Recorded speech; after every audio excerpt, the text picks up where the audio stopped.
Years or so ago, I was diagnosed by a doctor with having some severe medical problems that were unknown at the time.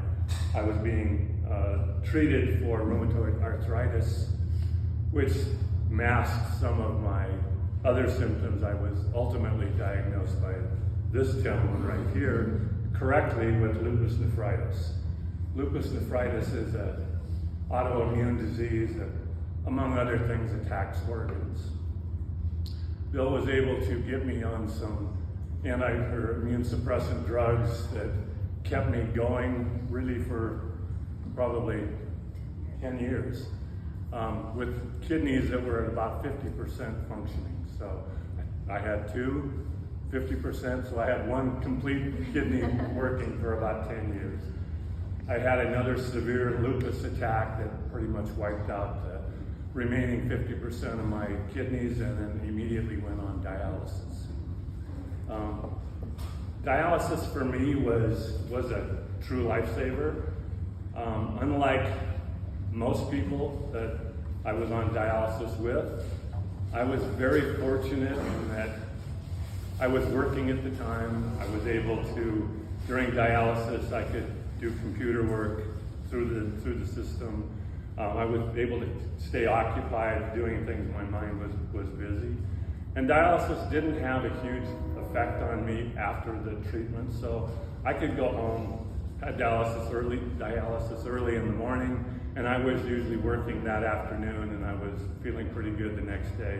And that lasted for about 15 months. I felt pretty good after dialysis, before it slowly started taking its toll, like Bill said. And then I found that I wasn't able to work in the afternoon anymore. I didn't feel very good. I was tired all the time. So during this process, we started the transplant process fairly quickly after I went on dialysis, about 6 months. They wanted to make sure that I had total kidney failure before we actually started the transplant analysis. But then I needed to be lupus-free as far as any attacks for at least a year before they would even consider me. So I had to be on dialysis. I was on dialysis for about 18 months. Through this process, once they determined I was eligible to have a transplant, and we went through, I was really fortunate in that I had my daughter and my brother were both good fits, both blood type and condition. But my brother had a cyst on one of his kidneys, so they decided that Robin would be the better donor. As a parent, however, that was a very difficult decision, taking a kidney from one of your kids. Even though you only need one, it still is difficult when they're much younger. My brother is only 4 years younger than I am, so I figured it didn't matter if he died.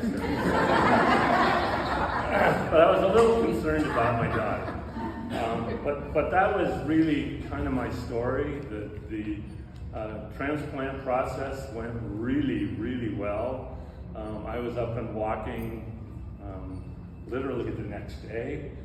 They wanted you to be walking around, and I was in almost no pain. I mean, I really didn't have any effects other than, I was tired, but I felt really good after the transplant, and it's been 18 months or so now since I've had that transplant. And I have resumed all normal activities. I ski in the winter now. I do things that I couldn't do, obviously, when we were on dialysis. So that's my story. Want me to pass to Rob? Yep, we just pass it down.